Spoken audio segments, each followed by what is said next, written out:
चमार था, इसका मतलब चमार हो गया क्या? कौन बोलता है शेड्यूल कास्ट के? My lord, it is all together. ने कहा है कास्ट सर्टिफिकेट कहा है? आप नारायण चमार के बच्चों को रिजर्वेशन देंगे क्या एजुकेशन एम्प्लॉयमेंट में? वो आएगा मैं चमार हूँ बोलेगा, My certificate is required. तो फिर ये यहाँ पे नहीं लगता क्या? तो हेलो दोस्तों, आज की इस वीडियो में आप सभी को बहुत बहुत स्वागत है। आप लोग देख चुके होंगे कि वीडियो में किस प्रकार से ये जज साहब जो है चमार चमार शब्द का उपयोग कर रहे हैं, किस तरह से विवादित शब्द का उपयोग कर रहा है, किस तरह से ये लोग जो है अपशब्द का उपयोग कर रहे हैं। दोस्तों, इन लोगों के ऊपर कोई धारा नहीं लगेगा, इन लोगों के ऊपर कोई कार्रवाई नहीं होगा। शायद वो भूल चुके हैं कानून को कि कानून सबके लिए बराबर है। चाहे आप जज हो, काहे चाहे आप कोई भी हो, आपके ऊपर भी कार्रवाई होगा। आप ये शब्द का उपयोग किए हो ना, आप इसके भी तुमको भुगतना पड़ेगा। ये मनवादी जज साहब, ये गुंडे जज साहब ही बोलने का मन नहीं करता, इसे गाली देने का मन करता है कि ये लोग भतीजावाद की तरीके से, कॉलेजियम तरीके से ये लोग यहाँ पे बैठ के कोर्ट में जातिवाद फैला रहे हैं। दोस्तों, इसके ऊपर भी SC/ST एक्ट लगना चाहिए।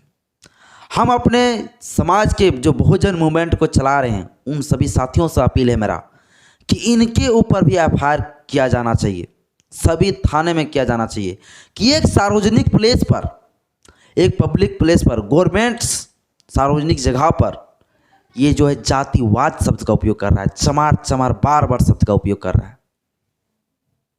दोस्तों, उससे पहले हम बता देना चाहते हैं, ये मामला है बिहार का एक सिविल कोर्ट का मामला है। सिविल कोर्ट का जज है ये, जो ये जजमेंट दे रहा है, बार बार बोल रहा है, चमार चमार शब्द का प्रयोग कर रहा है। दरअसल ये मामला ये है कि वहाँ का एक शेड्यूल कास्ट का व्यक्ति के ऊपर कोई बड़े कास्ट के लोग मारपीट कर देता है। जब वो FIR करवाता है तो उस व्यक्ति के ऊपर, उस आरोपी के ऊपर 325 धारा लगाती है, जो कि जान सकते हैं 325 धारा गंभीर तरीके से मारपीट, चोट पहुंचाने के ऊपर धारा लगता है। जब ये मैटर चला जाता है सिविल कोर्ट, तो वहाँ एडवोकेट साहब, वकील साहब बोलते हैं कि सर जी, यह अनुसूचित जाति का है और बहुत ही गरीब है, इसके साथ अत्याचार हुआ है जानबूझकर। जैसे ही ये बात बोलता है जज साहब को, जज साहब कहते हैं कोई चमार कह देगा क्या, मैं चमार मान लूँगा? कोई सरकारी नौकरी में अगर शेड्यूल कास्ट होकर वहाँ फ़ायदा लेना पड़ता है, आरक्षण का फ़ायदा लेना पड़ता है, तो वहाँ जिस प्रकार से जाति सर्टिफिकेट दिखाना पड़ता है, उस तरह से यहाँ भी दिखाना पड़ेगा।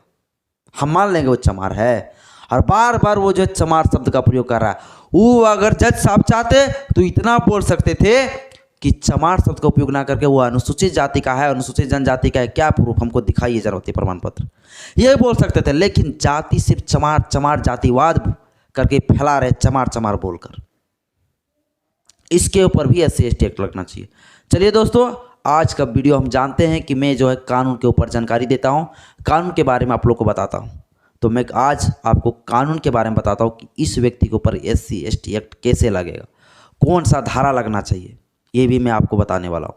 एक मामला और देश में चल रहा है कि SC/ST एक्ट के बारे में जो है बहुत ज़्यादा न्यूज में चर्चा में बन रहा है कि भैया SC/ST एक्ट को ख़त्म कर दिया है सिविल मामले में, यानी दीवानी मामले में। तो उसके बारे में हम चर्चा कर लेंगे। सबसे पहले समझ लेते हैं SC/ST एक्ट है क्या। चलिए दोस्तों, वीडियो को स्टार्ट करते हैं। देखिए दोस्तों, इस SC/ST एक्ट को कहा जाता है प्रिवेंशन ऑफ एट्रोसिटी एक्ट, या तो हम लोग बोल सकते हैं SC/ST एक्ट 1989।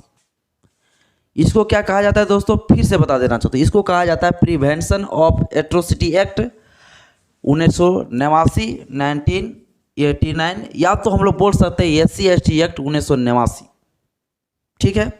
या तो हम लोग हिंदी में बोल सकते हैं अनुसूचित जाति अनुसूचित जनजाति अत्याचार निवारण अधिनियम 1989, अनुसूचित जाति अनुसूचित जनजाति अत्याचार निवारण अधिनियम 1989। दोस्तों, यह कानून कब बना? तो यह संसद द्वारा जो है 11 सितंबर 1989 को संसद द्वारा बन के तैयार हो गया। आप लोग जानते होंगे कि कानून जो है संसद बनाता है, तो संसद जो है पूरा तरह से जो है ये कानून को बना दिया, 11 सितंबर 1989 को बना के लागू कर दिया।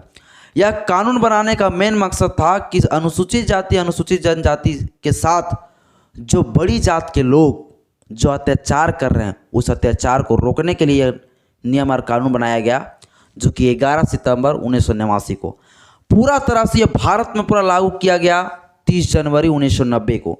आप जानते होंगे कोई भी कानून जब बनता है तब उसमें राष्ट्रपति का मुहर लगता है, हस्ताक्षर होता है, तब ही देश में कानून लागू होता है। राष्ट्रपति जी ने साइन कर दिया 30 जनवरी 1990 को और जाकर पूरा भारत में यह SC/ST एक्ट लागू हो गया। अब दोस्तों देख सकते हैं इसमें SC/ST एक्ट में 5 चैप्टर है कुल। कितना चैप्टर है दोस्तों?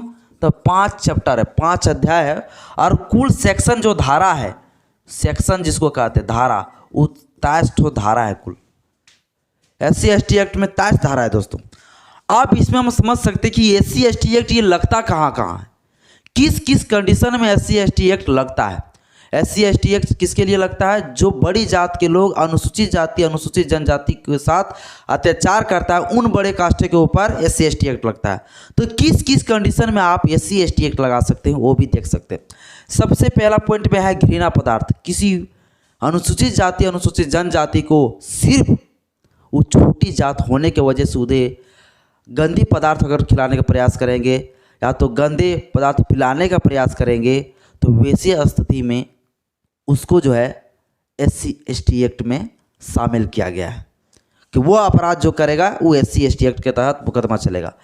किसी भी व्यक्ति को अनुसूचित जाति अनुसूचित जनजाति को मल मूत्र या शव घृणा पदार्थ से नुकसान, कोई गंदगी पदार्थ को फेंक कर किसी व्यक्ति को मारेगा, नुकसान करेगा, या तो फिर मल मूत्र पेशाब वगैरह या तो फिर मैला वगैरह, मैला समझ सकते हैं किसे कहते हैं, उस चीज़ को अगर किसी को अनुसूचित जाति अनुसूचित जनजाति को अगर खिलाने का प्रयास करेंगे या तो गंदी पदार्थ से उसको फेंक के मारने का प्रयास करेंगे तो ये ऐसे स्थिति में जो है SC/ST एक्ट लगता है।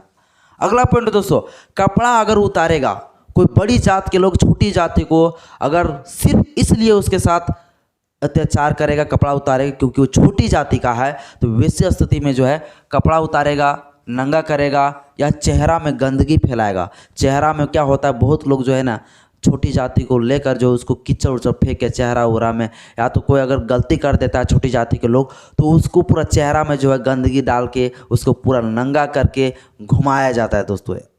इसी कंडीशन को देखते हुए कहा गया कि ऐसे मामले में जो है SC/ST एक्ट लगेगा। अगला, खेती करने में अगर सिर्फ छोटा जाति का लोग हैं आप, तो आपको सिर्फ बड़ी कास्ट के लोग खेती करने मना इसलिए करें क्योंकि आप छोटी जाति के लोग हैं, आपको बाधा डाल रहा है कि आपको खेती करने नहीं देंगे यहाँ, तो वैसी स्थिति में जो है SC/ST एक्ट लगेगा दोस्तों। अगला, भूमि में कब्जा कर लेगा, कोई जबरन आपका जमीन को छीन रहा है, बहुत ज़्यादा भू माफिया बढ़ गया है, उसका कांड बहुत ज़्यादा देश में कर रहा है। अगर आपका जमीन को कोई छीन रहा है वैसी स्थिति में जो है भूमि का अगर कब्जा करता है तो SC/ST एक्ट में ये मुकदमा दर्ज किया जाता है। अगला दोस्तों, अगर कोई लोक सेवक है जो बंधुआ मजदूर बनाने का प्रयास करता है, क्योंकि ऐसा देखने को मिलता है दोस्तों कि सरकारी नौकरी में जब अनुसूचित जाति अनुसूचित जनजाति के लोग जो काम करते हैं, जो लोक सेवक में रहते हैं, सरकारी नौकरी में रहते हैं, तो उससे ऊपर कास्ट में जो बैठे रहते हैं, ऊपर जाति का जो लोग बैठे रहते हैं ऊपर पोस्ट में, वो लोग छोटी जाति को वहाँ बंधुआ मजदूर बना कर रखते हैं, उसको पूरा काम करवाता है सरकारी कार्यालय में, तो वैसे ऊपर भी जो है SC/ST एक्ट लगेगा दोस्तों। तंग करना, कोई भी मामले में यदि तंग करता है तो वैसे तंग करने का मतलब, मान लीजिए आप कहीं जा रहे हैं, आपको सिर्फ अनुसूचित जाति को बोल कर चमार चमार बोल के गाली गुप्ता दे रहा है, आपको कुछ फेंक कर मार रहा है, इस तरह से अगर आपको टॉर्चर कर रहा है मेंटलिटी रूप से, तो वैसी स्थिति में SC/ST एक्ट लगता है। अगला है दोस्तों, देख सकते हैं 7वां के बाद 8वां है, यहाँ पे लिख दिए हैं, किसी लोक सेवक द्वारा परिवार को क्षति पहुँचाने का अगर धमकी देगा। कुछ लोक सेवक ऐसा भी होते हैं चुतिए लोग जो बोलेगा कि बाबू तुम ये काम नहीं करेंगे तो तुम्हारा घरवा जो है ये कर देंगे, तुम्हारा परिवार को नष्ट कर देंगे, तुम्हारे परिवार को बर्बाद कर देंगे। बहुत लोग ऐसा धमकी देता है कि तुम मेरे ऊपर जो उंगली उठाएगा, तुम्हारा घर खानदान को साला ख़त्म कर दूंगा, ऐसे ऐसे धमकी देते बड़ी जाति के लोग छोटी जाति को, तो ऐसे स्थिति में रखा गया है SC/ST एक्ट के तहत इसका मुकदमा चलेगा। अगला दोस्तों, लाजा भंग करने का बल का प्रयोग अगर किया, लाजा भंग, किसी को कपड़े उतार देना, किसी को गलत तरीके से गाली गलौज देना, ये सब लाजा भंग के दायरे में आता है दोस्तों। कपड़ा उतार देना, कपड़ा को फाड़ देना, कपड़ा चला देना किसी को, तो इस प्रकार की स्थिति में जो है रखा गया है अनुसूचित जाति अनुसूचित जनजाति अत्याचार निवारण अधिनियम। अगला दोस्तों, गांव को छोड़ने में मजबूर करना। कोई अनुसूचित जाति अनुसूचित जनजाति को सिर्फ इसलिए उसको प्रेशर डाल रहा है कि तुम गांव से छोड़ कर तुमको जाना पड़ जाएगा, तुम ज़्यादा अगर रहेगा तो यहाँ मेरी बातों से रहना पड़ेगा। बड़ी जाति के लोग बहुत धमकी देता ही कि रहेगा तो मेरा दबाव में रहो, और नहीं तो इस गांव को तुम छोड़ के जाओ, और भगाने को उसको पूरा प्रयत्न करता है, पूरा प्रयास करता है। तो वैसी स्थिति में भी जो है SC/ST एक्ट लगेगा। आई होप दोस्तों आप लोग को समझ में आया होगा कि SC/ST एक्ट कहाँ कहाँ लगता है। दोस्तों कुछ चिंदू लोग, कुछ अनपढ़ लोग, कुछ मनवाद लोग इस SC/ST एक्ट को खत्म करना चाहते हैं, जो कि उसकी औकात की बस की बात नहीं है। दोस्तों अब थोड़ा सा हम और बता देना चाहता हूं कि ये जो कोर्ट का जज साहब जो है, इसके ऊपर भी SC/ST एक्ट लगाना चाहिए।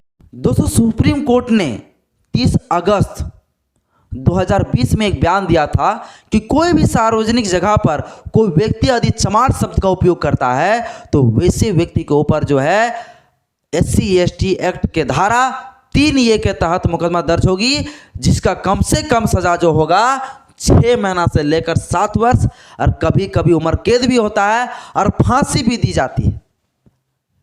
इस व्यक्ति के ऊपर भी यह SC/ST एक्ट का धारा 3A लगना चाहिए।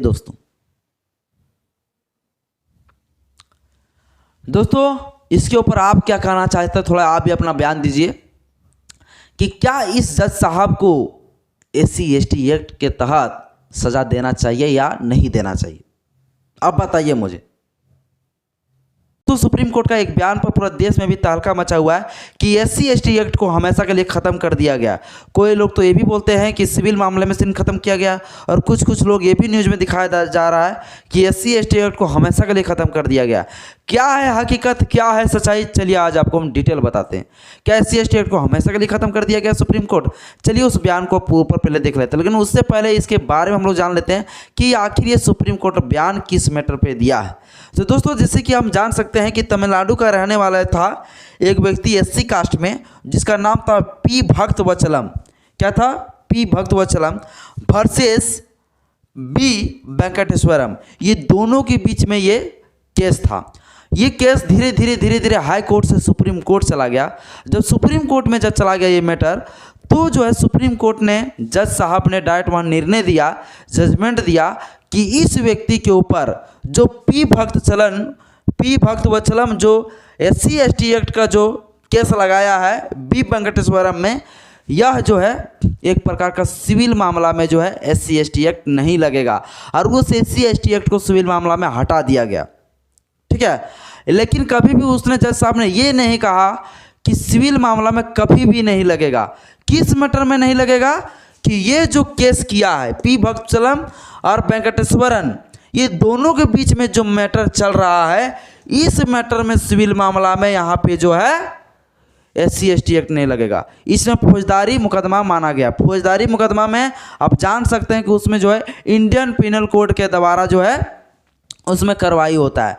तो इसलिए बोला चूँकि P. भक्तवचलम का कहना था कि जो है हमारे ज़मीन जहाँ मेरा घर है, वो घर से निकलने वाले रास्ते को ज़बरदस्ती B. वेंकटेश्वरन और उनके साथी मिलके जो है रास्ता को बंद करना है। दोस्तों कि B. वेंकटेश्वरन जो है ज़बरदस्ती मेरे घर के सामने जो निकलने वाले जो रास्ते हैं, उस रास्ते में मंदिर बनवा रहे हैं, और उनके साथी लोग मिलके, और हमें जातीय प्रकार से जो है उत्पीड़न कर रहा है।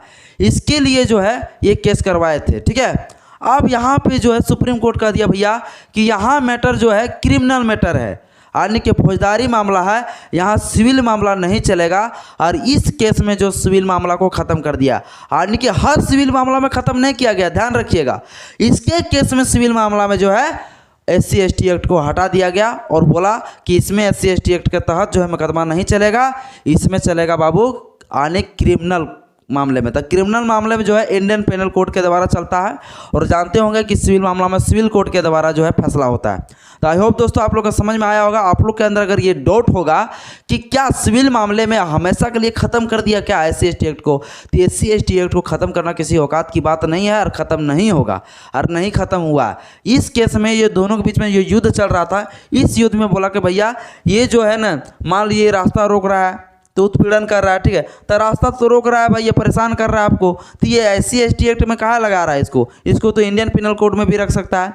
इसके बाद बोला कि मान लो आपको रास्ता रोक रहा है, मान लीजिए वहाँ मंदिर बना दिया, आपको हरासमेंट कर रहा है कोई चीज़ का गाना वाना बजा के, तो इसको तो भी हम लोग ले सकते हैं बाबू इंडियन पिनल कोड में।